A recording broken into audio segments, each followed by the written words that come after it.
जदयू के एक मुसलमान नेताजी हैं, और मुसलमान हम इसलिए बोल रहे हैं, वो आपको आगे समझ में आ जाएगा। और इस नेताजी के अनुसार झारखंड में जिस अंकिता को शाहरुख ने जलाकर मार दिया उसने ठीक किया। अब इन्होंने साफ शब्दों में तो नहीं लिखा कि ठीक किया, लेकिन इन्होंने 3-4 तस्वीरें डाली हैं और लिखा है कि सवाल तो खड़ा होता है।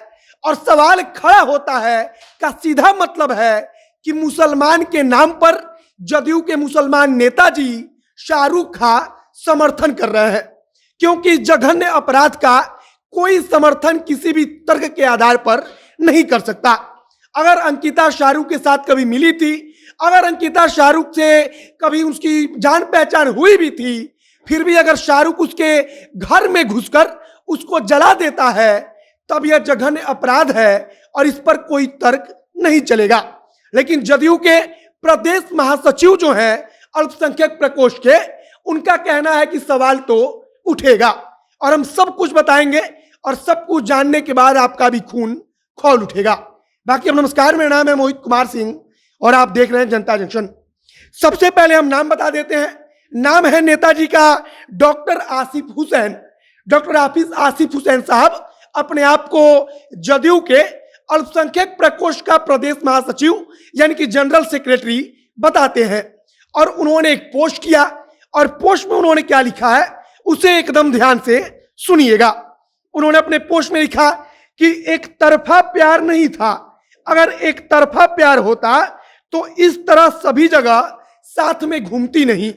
अब आप सोचिए कि इनके मन में कितनी गंदगी है कि अगर आरोपी मुसलमान है तो किसी भी तर्क के आधार पर उसका समर्थन करना है। इसके आगे डॉक्टर साहब लिखते हैं कि यह तस्वीर कई सवालों को जन्म दे रही है।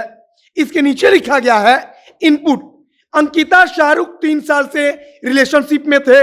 इनपुट, अंकिता को प्रेग्नेंट होने का भी खबर आ रही है। अब यह सब खबर उनके किस खुफिया तंत्र ने दी हमको नहीं पता, लेकिन डॉक्टर साहब ने इसे अपने फेसबुक पर आकर लिखा। इसके नीचे में लिखते हैं कि अंकिता शाहरुख की यह तस्वीर कुछ अलग कहानी बयां कर रही है। अगर अंकिता शाहरुख को पसंद नहीं करती थी या बात करने से मना करती थी तो फिर इस तरह साथ में बैठती और घूमती क्यों थी।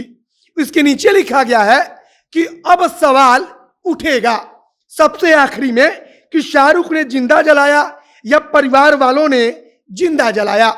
मतलब कि डॉक्टर साहब सब कुछ अपने मन से बता देते हैं। उनका खुफिया तंत्र इतना तेज है कि केवल मुसलमान होने के नाम पर एक आरोपी का समर्थन करते हैं और सिर्फ समर्थन नहीं करते बल्कि उसको जायज ठहराते हैं और कहते हैं कि सवाल तो उठेगा। मतलब कि अगर कोई लड़की गलती से किसी मुसलमान के साथ रिलेशनशिप में चली जाए तो डॉक्टर साहब के अनुसार उसको जला देना कोई ज्यादा बुरा काम नहीं है। बाकी इसके बाद जब विवाद बढ़ा तब डॉक्टर साहब ने बकायदा माफी मांगी है। माफी मांगकर डॉक्टर साहब ने लिखा है कि अंकिता और शाहरुख के मेरे पोस्ट से किसी को आहत करना नहीं था, बल्कि जांच सभी बिंदुओं पर हो इस ओर इशारा था। दोषी जो भी हो सख्त से सख्त सजा मिलनी चाहिए। आप सभी के भावना को ठेस पहुंचा, इसके लिए क्षमा प्रार्थी हूं। मेरी मंशा कंट्रोवर्सी क्रिएट करना नहीं, असलियत को सामने लाना है, क्योंकि यहां तो सभी को बिकाऊ मीडिया की लत लगी हुई है जो झूठ को सच और सच को झूठ बनाने में लगी रहती है। सोशल मीडिया ही एकमात्र सच्चाई बताने का जरिया है। इस पर भी लोग गोदी मीडिया के बातों को सही मानकर अपना प्रतिक्रिया देते हैं, जिससे स्वतंत्र सोशल मीडिया भी प्रभावित हो रहा है। यह देश के भविष्य के लिए सही नहीं है। मीडिया का काम त्रुटि निकालना होना चाहिए, तरफदारी करना नहीं। सबसे नीचे लिखा है, अंततः मैंने अपना पोस्ट डिलीट कर दिया। मेरे पोस्ट से जिन्हें भी आहत पहुंचा है मैं पुनः सभी से क्षमा प्रार्थी हूं। लेकिन इस पोस्ट को पढ़कर हमने सुनाया और इसको सुनकर भी आपको लगेगा कि बेशर्मी की कोई हद नहीं है। मतलब कि डॉक्टर साहब माफी मांगते हुए भी कहते हैं कि मीडिया वाले गलत सलत दिखा रहे हैं।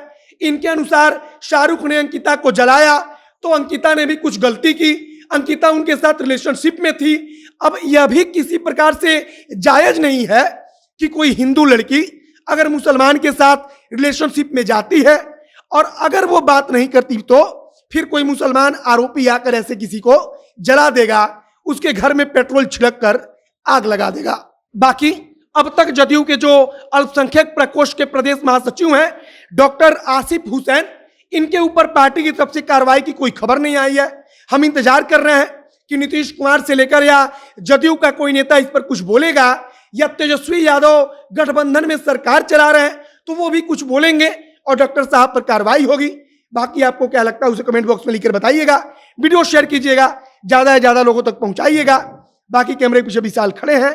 मेरा नाम है मोहित कुमार सिंह और आप जनता जंक्शन देख रहे हैं। बहुत बहुत धन्यवाद।